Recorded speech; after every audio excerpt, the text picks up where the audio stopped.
In the quiet village of Akasawa, nestled in the shadow of a mist-covered mountain, ancient legends were more than just tales whispered around the fire. The villagers spoke of the ONI, terrifying demonic yokai with red or blue skin, horns and eyes that gleamed with malice. These malevolent spirits were said to haunt the mountains, feeding on the fear and misery of humans. For centuries, the village had lived in fear of the ONI, knowing that to cross their path meant certain doom.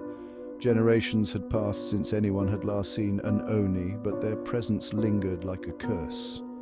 The villagers avoided the mountain, honoring the old superstitions, offering prayers to the gods to keep the demons at bay. But not everyone in the village believed in the old stories. Yukio, a young and brash villager, scoffed at the idea of demons. He was a skilled hunter, and no beast, man or monster, frightened him. He often mocked the village elders, calling them cowards for believing in old ghost stories. One night, over a drink with his friends, Yukio made a bold declaration. "I'll go to the cursed mountain," he said, his voice slurring with confidence. "I'll prove once and for all that these stories are just foolish myths. There are no ONI, just shadows and wind." Despite the warnings of his friends and the pleading of the villagers, Yukio set off toward the mountain the next day, armed with only his bow and a knife.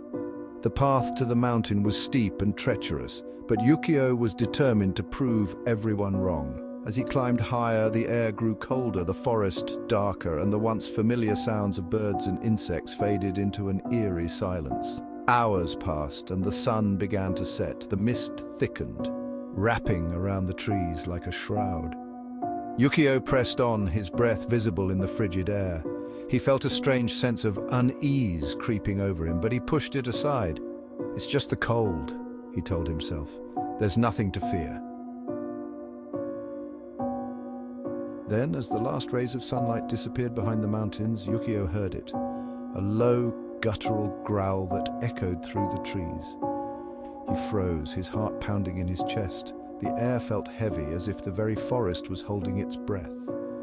Slowly he turned around. Standing behind him, emerging from the mist, was an ONI. Its skin was a deep crimson, its body towering over Yukio, muscular and grotesque. Two horns jutted from its head, and its eyes burned with a fiery glow. In its hand, it gripped a massive iron club stained with the blood of past victims. The sight of the creature stole the breath from Yukio's lungs. This was no legend. The ONI was real, and it had found him. Yukio's bravado vanished in an instant. He turned and ran, the forest around him twisting and warping in the growing darkness. The ONI's footsteps thundered behind him, each one closer than the last. Yukio's heart raced as he stumbled through the underbrush, branches tearing at his clothes and skin. But there was no escape. The ONI was too fast, too relentless. Just as Yukio reached the edge of a clearing, the ONI's club came crashing down, striking the ground inches from his feet. The force of the impact sent Yukio sprawling, his head spinning as he hit the ground hard. He scrambled to his feet, his vision blurred, and found himself face to face with the demon. The ONI let out a bone-chilling laugh, its voice like thunder. "Foolish human," it snarled. "You dared to enter my domain, and now you will pay the price." Before Yukio could react, the ONI raised its club again, ready to strike the final blow. But instead of killing him, the creature stopped. Its glowing eyes narrowed as it stared down at him, a wicked grin spreading across its face. "No!" the ONI growled, its voice low and menacing. "Death would be too easy for you." With that, the ONI reached out and placed a clawed hand on Yukio's forehead. A searing pain shot through his body, and Yukio screamed as a dark curse took hold of him. His vision darkened, and his body felt like it was being ripped apart from the inside. "You will live," the ONI whispered, "but you will never escape my curse. You will become what you mock, what you fear. You will be my servant, bound to the darkness forever."